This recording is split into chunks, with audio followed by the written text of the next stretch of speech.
At the family dinner, my daughter-in-law called security. Get this pauper away from the table. She had no idea I owned the company she worked for. The next day, I demoted her to dishwasher. I'm glad to have you here. Follow my story until the end and comment the city you're watching from so I can see how far my story has reached. I stared at the small gift bag in my hands, nervously smoothing down the tissue paper peeking from the top. Inside was a hand-knitted sweater for my grandson Ethan's 5th birthday, a labor of love that had taken me weeks to complete. The yarn was soft, expensive merino wool in his favorite shade of blue. I'd worked on it every evening after returning from my office, my arthritic fingers sometimes protesting, but my heart full of anticipation for the moment he would unwrap it. At 68, I knew I didn't fit the image most people had of a CEO. My silver hair was cut in a practical bob, and I wore minimal makeup. Today, I'd chosen my nicest black dress for Ethan's birthday party, simple but elegant. It was the most expensive item in my wardrobe, though you wouldn't know it to look at it. I checked my watch, 4:45 p.m. I was 15 minutes early. My son David had called last week. His voice strained as he invited me to Ethan's small family celebration. Something in his tone told me it was Alexandra, my daughter-in-law, who'd insisted he make the call. Our relationship had been deteriorating steadily since she married my son 7 years ago. As I rang the doorbell of their suburban mansion, memories flooded back of my own journey. 35 years ago, I'd started Horizon Technologies from nothing but an idea and determination. Back then, people laughed at the notion of a woman in her 30s founding a tech company. Now, we employed over 2,000 people across 3 states. Not that Alexandra or her friends would know that I'd never been one to flaunt my success, preferring to live modestly and focus on the work I loved. The door swung open, and there stood Alexandra, her perfectly manicured fingers gripping the handle like she was afraid I might push past her. Her blonde hair was immaculate, her makeup flawless, her designer dress probably worth more than most people's monthly mortgage payments. "Oh, you're here," she said, her voice carrying that particular tone she reserved just for me, part condescension, part annoyance. She glanced at her diamond-encrusted watch. "You're early." I clutched the gift bag tighter. "Hello, Alexandra. I brought something for Ethan." She didn't move aside to let me in.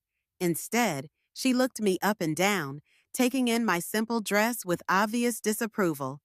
"I suppose you can wait in the kitchen until the other guests arrive. Marissa is finishing up the hors d'oeuvres." The kitchen, not even the living room. I swallowed my pride and nodded. "That's fine." As she finally stepped aside, I caught my first glimpse of the interior. What David had described as a small family celebration looked anything but small. The expansive living room was decorated with elaborate balloon arrangements and professionally designed birthday displays. Catering staff in uniform bustled about, arranging platters of food that looked more appropriate for a corporate gala than a child's birthday. "The other guests will be arriving soon," Alexandra said, gesturing vaguely toward the kitchen. "David is still getting ready. He's been on conference calls all day with the Tokyo office." I nodded, making my way to the kitchen where Marissa, their housekeeper, gave me a sympathetic smile.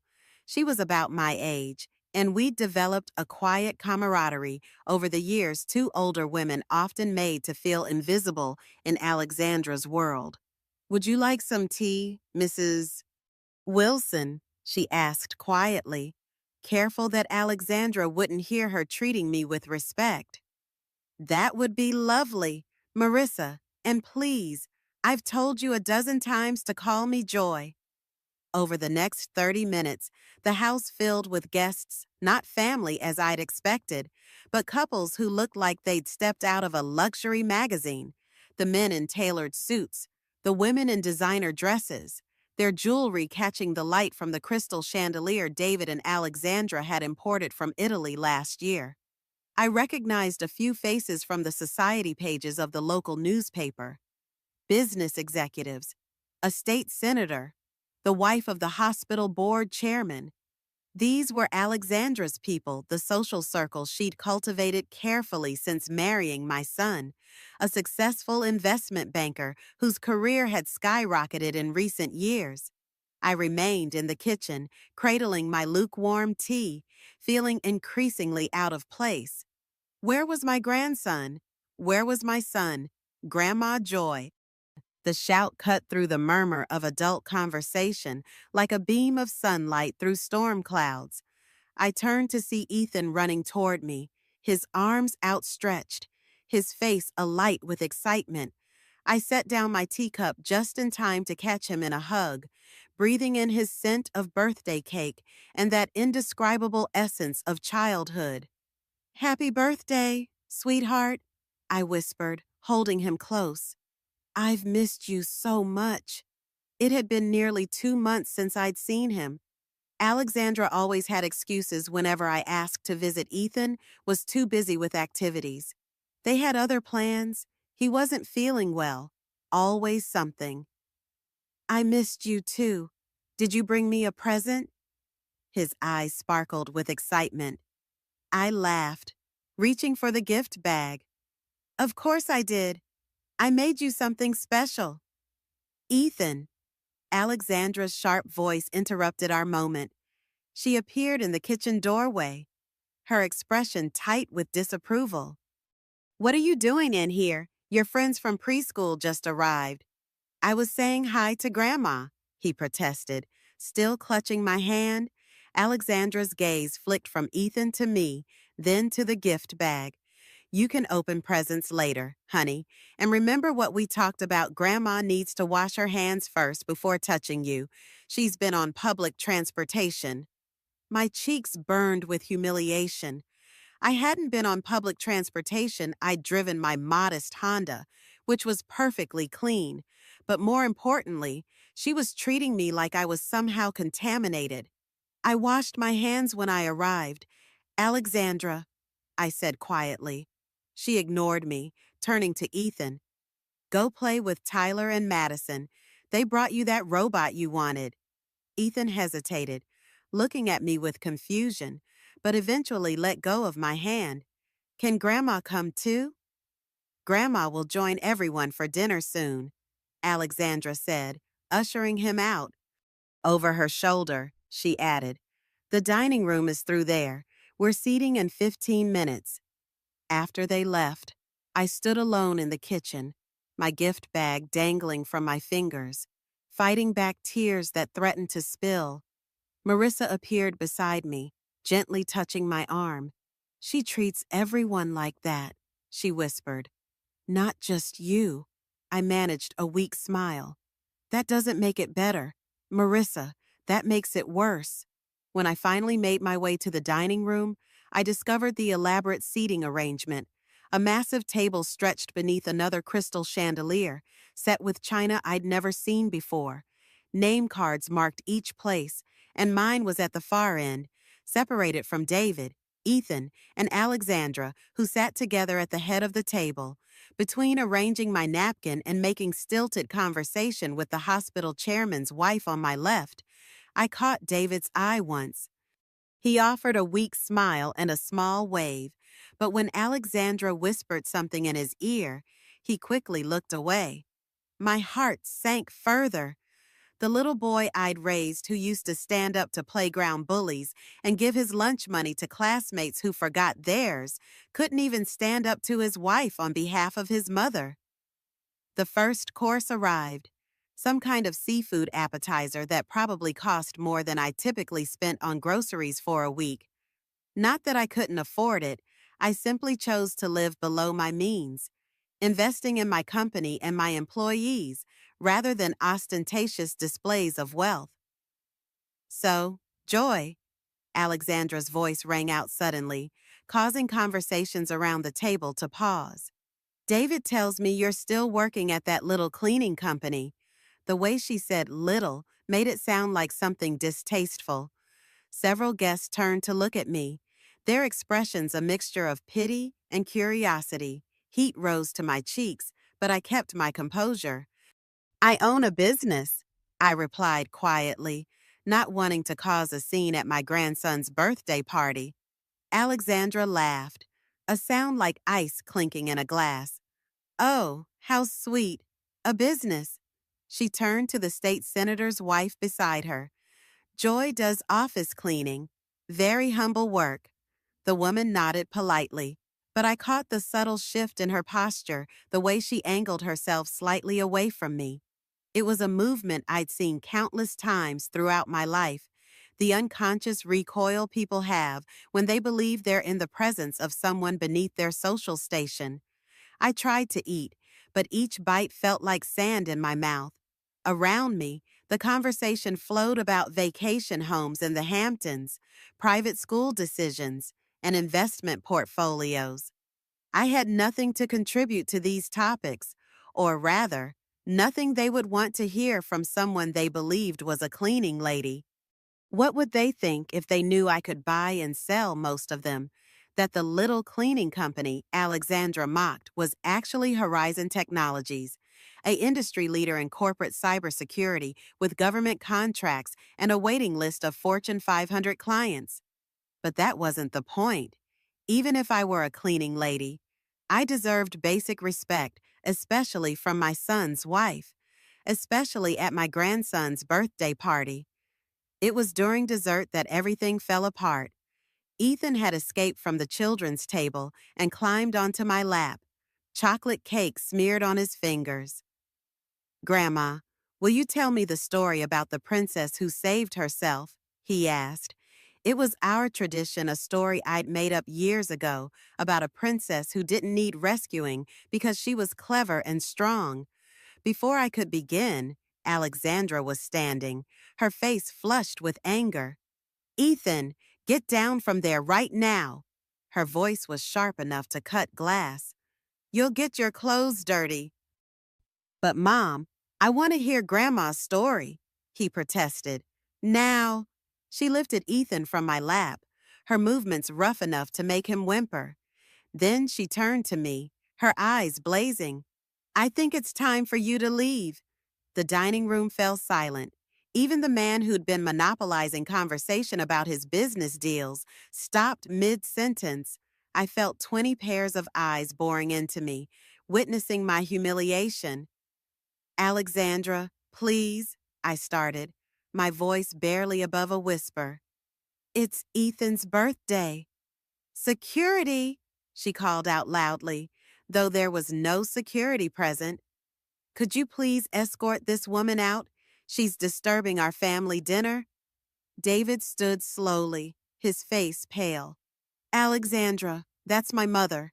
Your mother, she said, each word dripping with venom, doesn't belong at a table with decent people.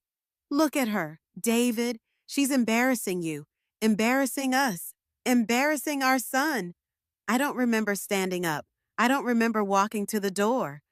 I only remember the sound of my own heartbeat thundering in my ears and the weight of 20 stares following me out. At the door, I turned back once, hoping to catch David's eye, hoping he would say something, do something. He was looking at his plate. The cool evening air hit my face as I stepped outside. My hands were shaking so badly I could barely find my car keys. As I fumbled in my purse, I heard the front door close behind me with a definitive click. Sitting in my car, I caught sight of myself in the rearview mirror. 68 years old, silver hair slightly mussed from Ethan's enthusiastic hug, wearing my nicest dress that suddenly felt like rags. I looked exactly like what Alexandra had called me, a poor old woman who didn't know her place. But what Alexandra didn't know, what none of them knew, was that tomorrow morning I would walk into the gleaming headquarters of Horizon Technologies, take the elevator to the top floor, and sit behind the mahogany desk in the corner office, the same company where Alexandra worked as a marketing manager, believing she was climbing the corporate ladder with her sharp tongue and calculated cruelty. She had no idea that the woman she just humiliated was the founder and CEO of the company that signed her paychecks. As I drove home through the quiet streets, my hands finally steady on the steering wheel, I made a decision. Alexandra wanted to teach me about knowing my place.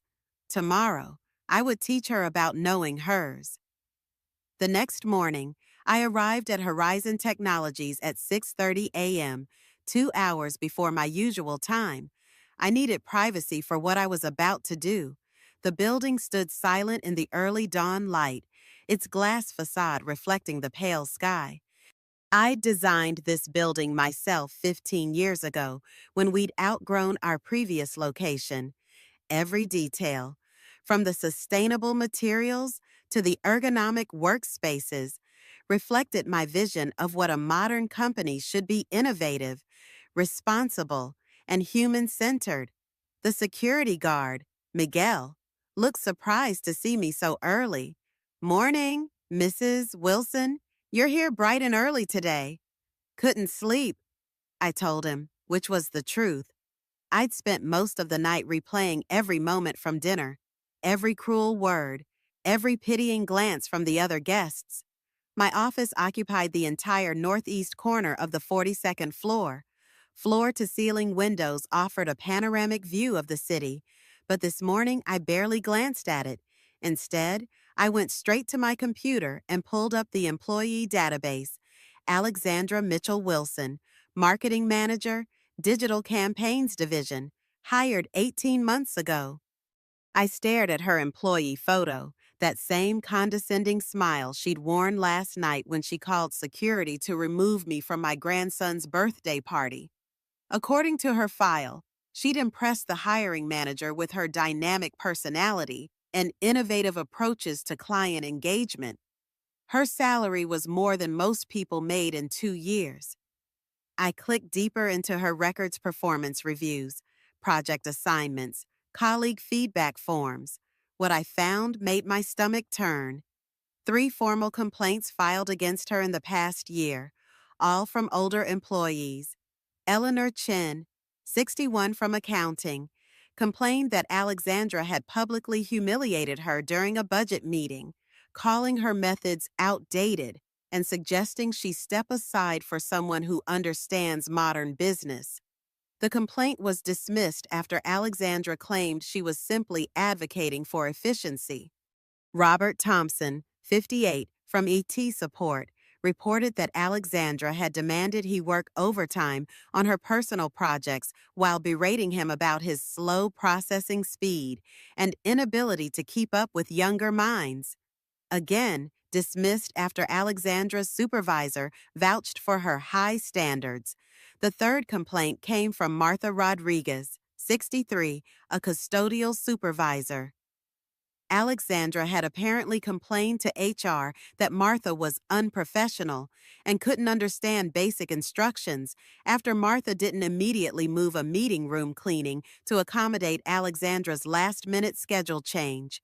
Martha had been transferred to the night shift. I leaned back in my chair, a cold anger settling in my chest. This wasn't just about how she treated me. This was a pattern. Alexandra targeted older employees, used her position to demean them, and relied on the company's reluctance to deal with workplace conflicts to escape consequences. My phone rang, jolting me from my thoughts. David's name appeared on the screen. "Mom." His voice was strained, exhausted. "I'm sorry about last night." Alexandra was. She was stressed about the dinner party. She didn't mean what she said. I closed my eyes. Even now, he was making excuses for her. She called security to have me removed from my grandson's birthday dinner. "Mom, there was no security." "That doesn't change what she did." "David, she humiliated me in front of 20 people. A long pause. "I know. I should have said something. I'm sorry."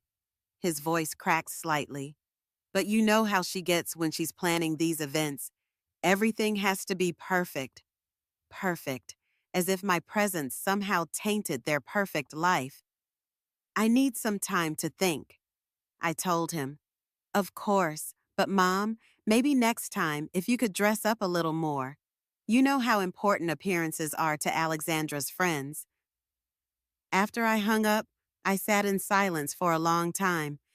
My son, my gentle, kind son, who used to defend injured birds and give his lunch money to classmates who forgot theirs, was asking me to change who I was to accommodate his wife's cruelty. By 8:00 a.m., the office was bustling with activity. I watched through my window as employees filed into the building, riding elevators to their respective floors, settling into their work days. Somewhere among them was Alexandra, probably complaining to colleagues about her difficult mother-in-law who didn't know her place. I buzzed my assistant, Nancy. She'd been with me for 15 years, starting as a secretary and working her way up to executive assistant. She was also 62 years old, exactly the kind of employee Alexandra seemed to enjoy targeting. Nancy, I need you to pull some personnel files for me, quietly. Of course. Which employees? Start with the digital campaigns division. I want to see everything. Performance reviews, project reports, internal communications. And Nancy, abo. Yes. I especially want to see any records involving interactions with older staff members. Nancy paused. She'd worked with me long enough to recognize when something was brewing. Should I ask what this is about? Not yet, but I have a feeling we're going to be making some changes around here. An hour later, Nancy returned with a stack of files that confirmed my worst fears. Alexandra's division had the highest turnover rate in the company, specifically among employees over 50. Exit interviews revealed a pattern of complaints about ageist attitudes and hostile work environment, but somehow these never made it to my desk. I found records of Alexandra's emails, printed out and filed according to company policy. One exchange with a colleague made my hands shake with anger. Can you believe they're making me work with Janet on the Morrison project? The woman can barely operate a smartphone. Why do we keep these dinosaurs around? They're just taking up space that could go to people who actually understand the modern workplace. The Morrison Project, a campaign for a new client that Alexandra had claimed credit for, earning herself a substantial bonus. Janet Rodriguez, the 63-year-old custodial supervisor who'd been transferred to nights, had developed the initial concept during a brainstorming session that included support staff. I picked up my phone and dialed extension 4247 Human Resources. Jennifer speaking? Jennifer, this is Joy Wilson. I need to see you in my office immediately and bring the organizational chart for the Digital Campaigns Division. 20 minutes later, Jennifer sat across from my desk, her face pale as I outlined what I'd discovered. Mrs. Wilson, I had no idea the situation was this extensive. Some of these complaints should have been escalated to your office immediately. They should have been, I agreed. But they weren't, which tells me we have more problems than just one employee. However, right now, I want to focus on Alexandra Mitchell Wilson. Jennifer nodded nervously. What would you like me to do? I leaned forward, my decision crystallizing. I want her transferred immediately, today. To which department? I thought about Janet Rodriguez working the night shift because Alexandra found her inconvenient. I thought about Eleanor Chen, publicly humiliated for using methods that had worked successfully for decades. I thought about Robert Thompson, forced to work overtime on personal projects while being called slow and outdated. Food services, dishwashing. Jennifer's eyes widened. Mrs. Wilson, that's quite a significant demotion. She'll certainly file a grievance. Tell her it's part of a new company initiative to have management personnel understand all aspects of our operation. Tell her it's temporary pending restructuring of her division. And if she refuses, I smiled, but there was no warmth in it. Then she can find employment elsewhere. I'm sure there are plenty of companies that would appreciate her dynamic personality. After Jennifer left, I stood at my window, looking down at the street 42 floors below. People moved like ants, each focused on their own small piece of the world, unaware of the larger forces shaping their days. Tomorrow, Alexandra would report to the basement cafeteria. She would put on a hairnet and wash dishes in industrial sinks, working alongside the people she'd dismissed as dinosaurs and obstacles. She would learn what it felt like to be looked down upon, to have her value questioned, to be treated as if she didn't matter. And she would do it all without knowing that the woman she'd humiliated last night was the one holding her future in her hands. I picked up my phone to call the cafeteria manager. There was work to be done. Ayuban. The cafeteria in the basement of Horizon Technologies hummed with the constant noise of industrial dishwashers and food preparation. Steam rose from massive sinks where dishes were scrubbed and sanitized before being loaded into commercial washers. It was honest work, the kind that kept a company running, but invisible to most of the people who benefited from it. I stood in the service corridor wearing a maintenance uniform I'd borrowed from the facilities department. At 68, I could easily pass for one of the older cleaning staff members. My silver hair was tucked under a baseball cap, and I carried a clipboard to complete the disguise. Alexandra had been here for 3 days. Through the kitchen service window, I watched her struggle with the industrial spray nozzle. Her designer manicure was already chipped and ruined. She wore the standard issue hairnet and plastic apron, but her face bore an expression of barely contained rage that made several of her coworkers give her a wide berth. "This is absolutely ridiculous," she muttered to Maria, the woman working beside her. "I have a master's degree in marketing. I was managing a 7-figure campaign portfolio. Now they have me washing dishes like some common." "Like some common what?" Maria interrupted, her voice sharp. She was about 55 with calloused hands that spoke of years of hard work. "You think this work makes us less than you?" Alexandra's face flushed. "That's not what I meant. I just meant that I'm qualified for something better." "We're all qualified for something, honey," said Martha Rodriguez, who was preparing vegetables at the next station. I recognized her from the files, the woman Alexandra had complained about, who'd been transferred to the night shift. Martha didn't know that her tormentor was now standing just a few feet away. "But there's dignity in any honest work." Alexandra rolled her eyes when Martha wasn't looking. "Easy for her to say. She's probably been doing this her whole life." I felt my jaw clench. Even here, even reduced to washing dishes herself, Alexandra couldn't resist looking down on others. My phone buzzed with a text from David. "Mom, Alexandra's going through a rough patch at work. Some restructuring thing. She's really stressed. Maybe we could have dinner this weekend, just the three of us." I typed back, "I'll think about it," but I already knew my answer. Watching Alexandra these past 3 days had shown me that her cruelty wasn't just reserved for family dinners. It was who she was, woven into the fabric of her character. On the fourth day, I decided to get closer. I entered the kitchen during the lunch rush, when the noise and chaos would provide perfect cover. I approached the dish pit where Alexandra was working, now looking thoroughly defeated. Her blonde hair hung limp beneath the hairnet, and there were dark circles under her eyes. "Excuse me," I said, deliberately roughening my voice and adding a slight accent. "I need to clean the floor around your station." Alexandra barely glanced at me.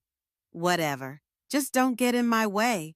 I began mopping around her feet, positioning myself close enough to hear her conversation with Luis, a young man who'd been trying to help her adjust to the work. "I don't understand why they're making me do this," Alexandra complained, scraping food remnants off a plate with unnecessary force. It's probably that dried up old crone from HR. She never liked me. Luis shook his head. Jennifer's actually pretty fair. Maybe it really is just temporary, like they said. Temporary, my ass, Alexandra snapped. This is punishment for something. I just can't figure out what. She gestured around the kitchen with a soapy hand. Look at this place. Look at these people. I don't belong here. Hey, Louise said quietly. These people work hard. They're good people. Alexandra let out a bitter laugh. Good people, Louise. Wake up. These are the people who couldn't make it anywhere else. They're here because they don't have the skills or intelligence to do anything better. I stopped mopping, my grip tightening on the handle. Around us, the kitchen continued its rhythmic chaos, but I felt like I was standing in a bubble of silence, processing what I'd just heard. That lady over there, Alexandra continued, nodding toward Martha, probably never even finished high school. And that woman with the accent who was here earlier, probably illegal.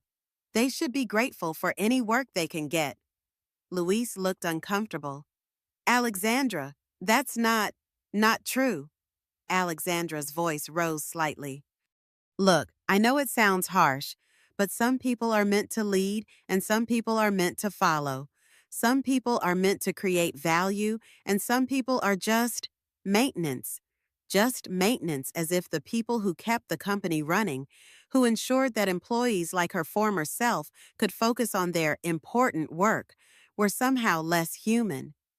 I resumed mopping, moving methodically around the kitchen, listening to Alexandra continue her commentary on her co-workers. She criticized Maria's English, called Luis naive for defending the older workers, and made snide remarks about Martha's appearance. The worst part, she said as she rinsed a stack of plates, is that my mother-in-law probably loves this. She's probably sitting in her little apartment laughing about how her successful daughter-in-law got knocked down a peg. My blood ran cold. Even here, even while suffering the consequences of her own actions, she was thinking about how to blame others. Your mother-in-law? Louise asked. Oh, she's this pathetic old woman who thinks the world owes her something just because she's old. She showed up to my son's birthday party dressed like she was going to a garage sale, embarrassed my husband in front of all our friends. I had to ask her to leave. The way she told it, she was the victim, the wronged party. There was no mention of calling security, no acknowledgement of the humiliation she'd inflicted. In Alexandra's version of events, she was simply a woman protecting her family from an embarrassing relative. She sounds difficult, Louise said diplomatically.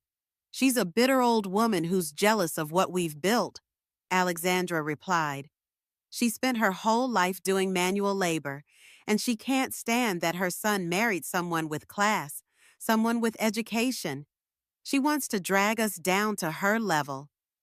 Manual labor like what she was doing right now, like what the people around her did every day with dignity and pride. I finished mopping and began to leave, but Alexandra's voice stopped me one more time. You know what the really sick part is? My husband actually feels sorry for her. He thinks I should apologize for protecting our family from embarrassment. Can you believe that? As I walked away, I heard Louise say quietly, maybe you should talk to her. Family's important. Alexandra's laugh was sharp and cold. Family, real family, doesn't show up looking like they just crawled out of a trailer park. Real family understands social boundaries. I made it to the service corridor before my hands started shaking. I leaned against the wall, removing the baseball cap and running my fingers through my silver hair. 3 days of washing dishes, of seeing how the other half lived, of working alongside people she'd previously dismissed. And she'd learned nothing. If anything, she doubled down on her prejudices. That evening, David called again. Mom, I'm worried about Alexandra. This job situation is really getting to her. She comes home exhausted and angry every day. What does she say about it? I asked, already knowing the answer. She thinks someone at her company is targeting her. She's convinced it's some kind of discrimination, maybe because she's young and successful. He paused. She asked me to call you. Actually, she wants to apologize for the other night. I almost laughed.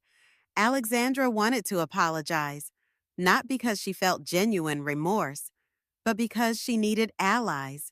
She was looking for someone to blame for her situation, and she'd realized that burning bridges with family might not be strategic. Tell her I'm not ready for that conversation yet, I said. Mom, please, she's really struggling. Marcus, I said gently, has Alexandra told you what her new job involves?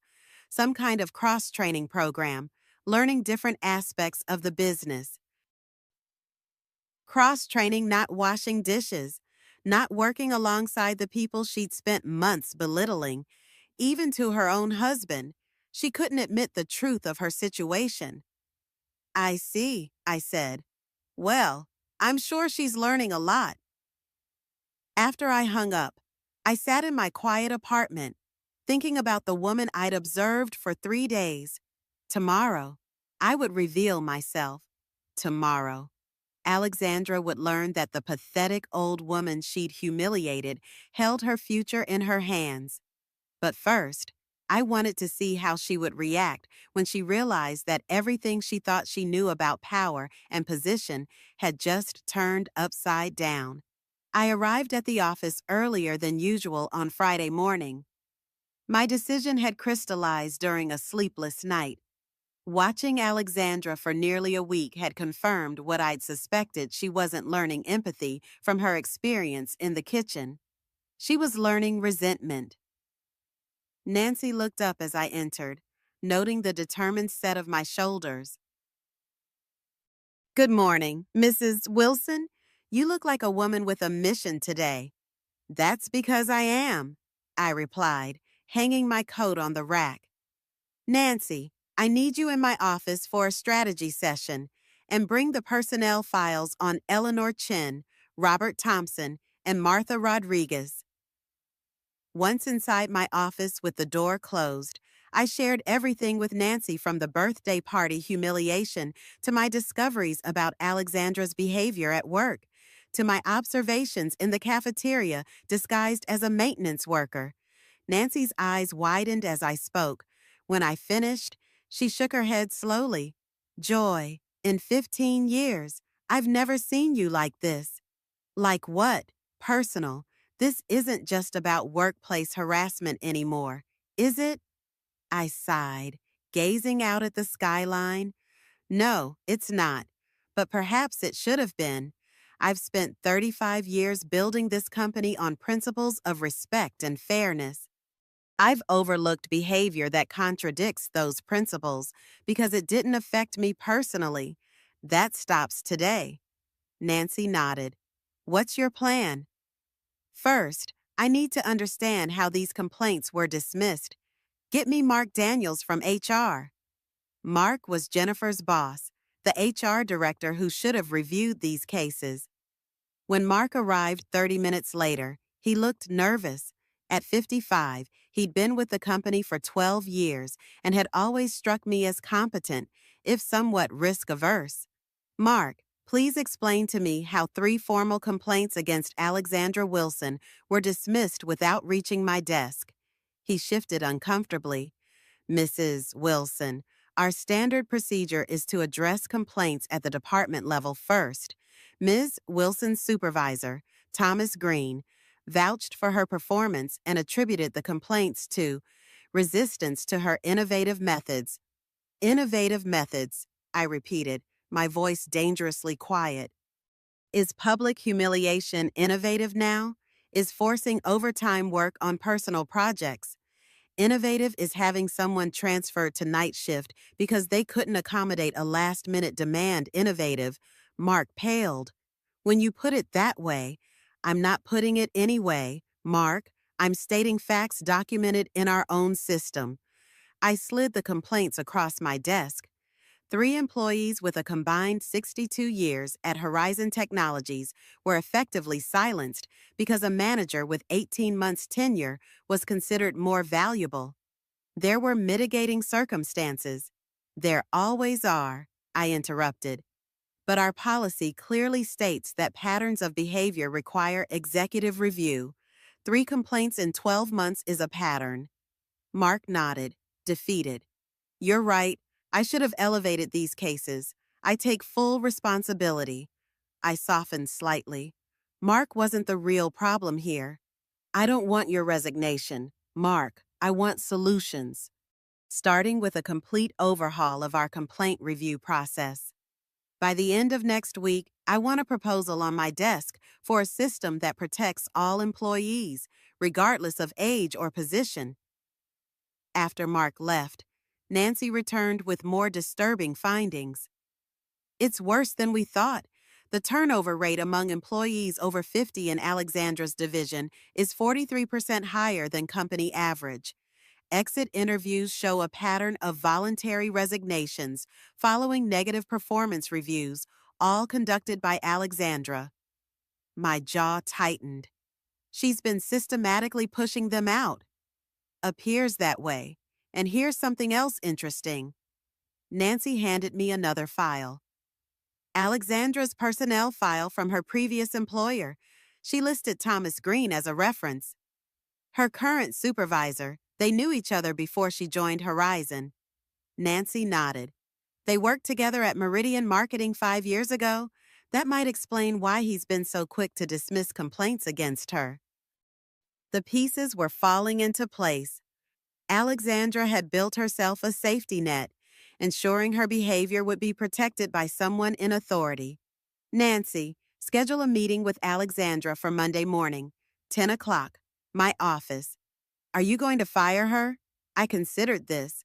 No, firing her would be too easy. She'd play the victim, tell everyone she was discriminated against, and find another company to terrorize. I want her to understand the consequences of her actions. And how will you make that happen? I'm going to give her a choice. Continue in food services, learning what it means to be treated the way she's treated others, or resign. Either way, this pattern stops now. My phone rang David again. I hesitated before answering. Mom, I was hoping we could talk. Alexandra's really upset about what happened at the party. I'm sure she is, I replied, trying to keep the sarcasm from my voice. She wants to apologize. Can we have dinner this weekend? Just the three of us. Part of me wanted to refuse, to make Alexandra wait until Monday to face me, but another part, the mother in me, couldn't ignore the plea in my son's voice. Fine, tomorrow night, 7 o'clock, my apartment. After hanging up, I buzzed Nancy again. Change of plans. I'm meeting Alexandra socially tomorrow night. Postpone Monday's meeting. I want to see how she acts when she doesn't know who I really am. And if she recognizes you from the cafeteria? I smiled. She won't. She barely looked at me. People like Alexandra don't really see people they consider beneath them. Later that afternoon, I met with Jennifer from HR again to discuss Alexandra's case in detail. Her performance reviews are stellar, Jennifer noted, flipping through the file. Thomas gave her the highest ratings in every category. Of course he did. They worked together at Meridian Marketing. Jennifer looked up, surprised. That's not in her file.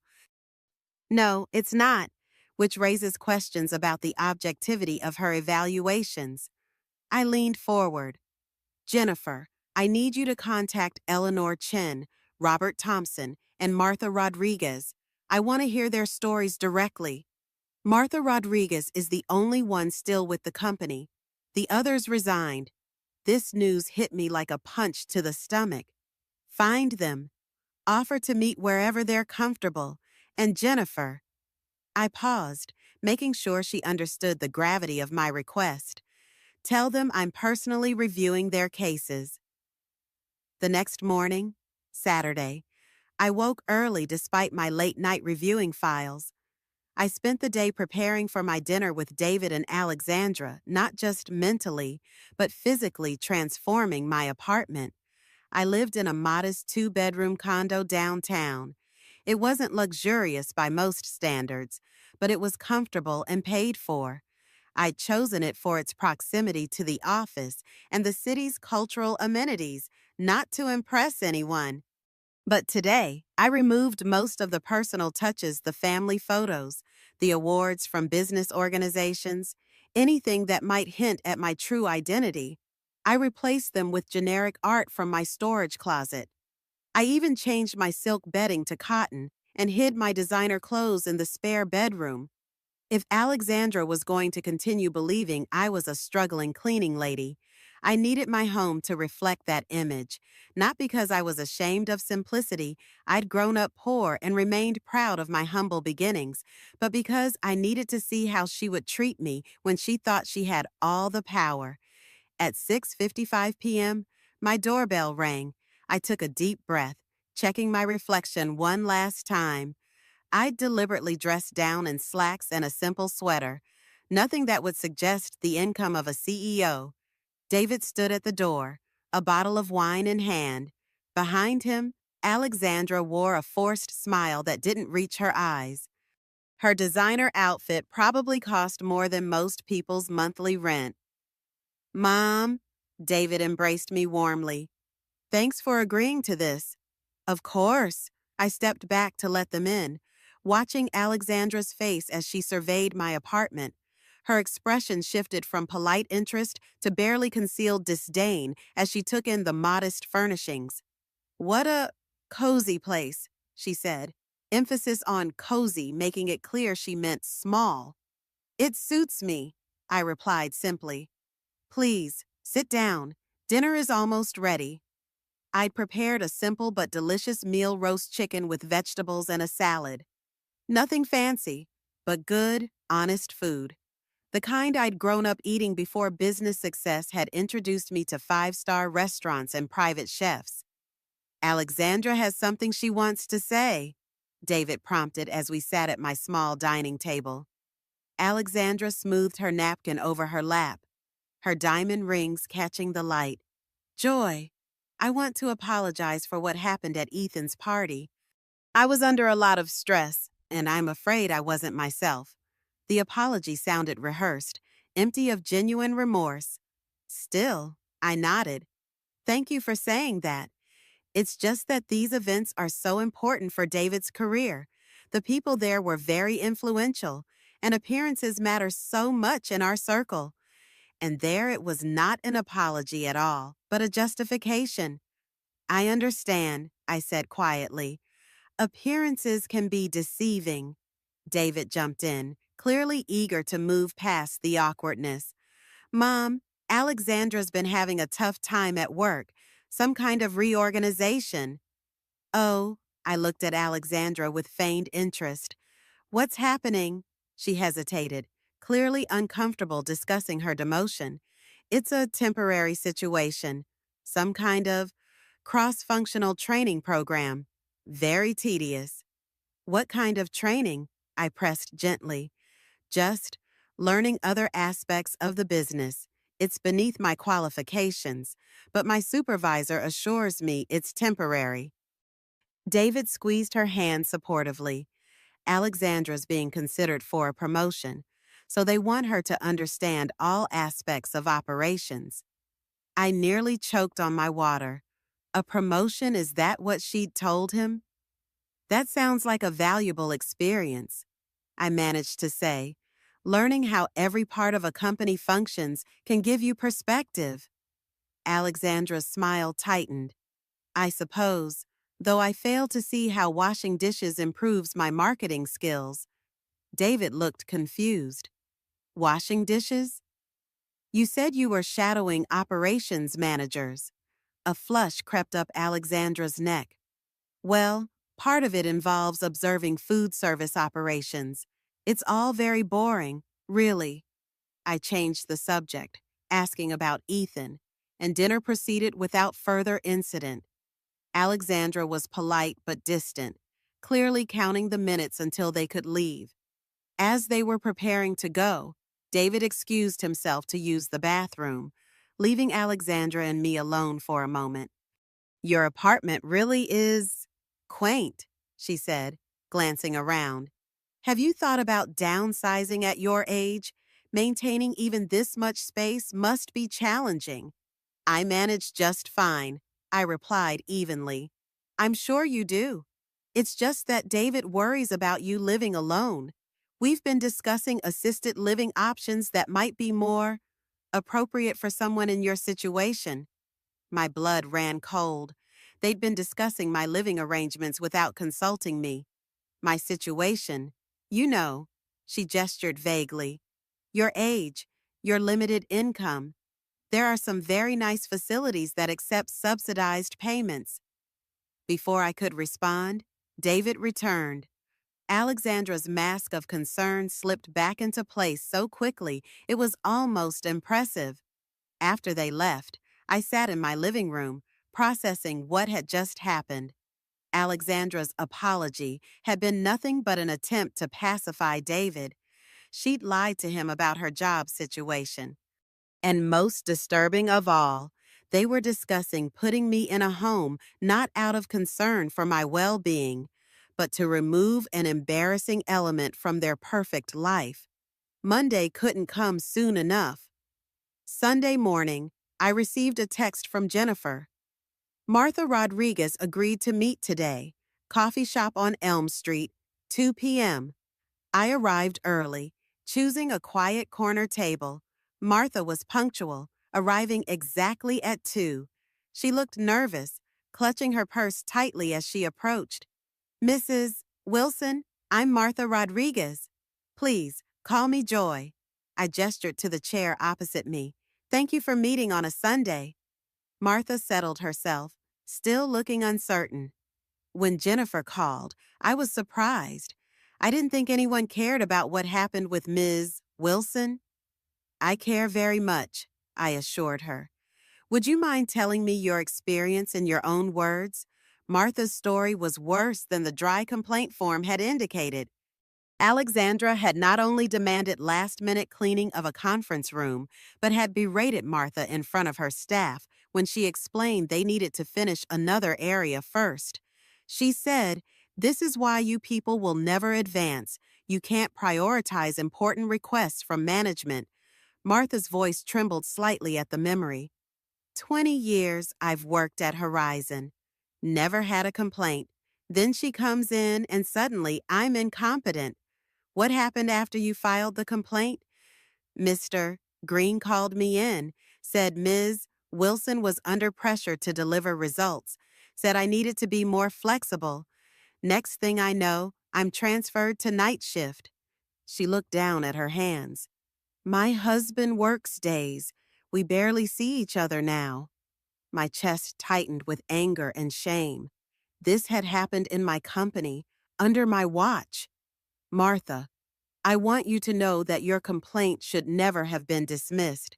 I'm personally reviewing this situation, and things will change. Why now? She asked quietly. This happened months ago. I hesitated, then decided on honesty. Because I've witnessed Ms. Wilson's behavior firsthand, and because I failed in my responsibility to ensure all employees are treated with respect, regardless of age or position. Martha studied me for a moment. You're different than I expected. Most executives don't admit mistakes. I found that admitting mistakes is the first step to fixing them.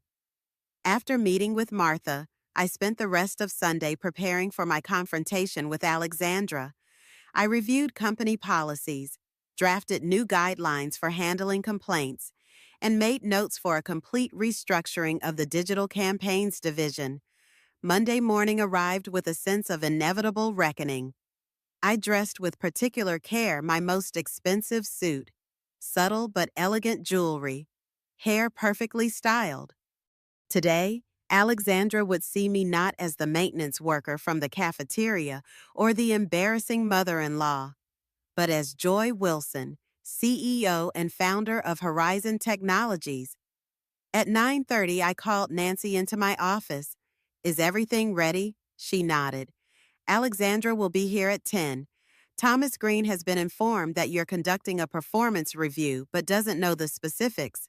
Security has been notified that you're handling a sensitive personnel matter and might need assistance. Let's hope that won't be necessary, I said, though part of me wondered how Alexandra would react when her world turned upside down. At exactly 10 Azores, Nancy's voice came through the intercom. Mrs. Wilson, Alexandra Mitchell Wilson, is here for her appointment. Send her in. I turned my chair to face the window, my back to the door, as I heard footsteps on the marble floor. Alexandra's reflection appeared in the glass. She looked tired, her usually perfect hair pulled back in a simple ponytail, her designer clothes replaced with the casual attire appropriate for kitchen work.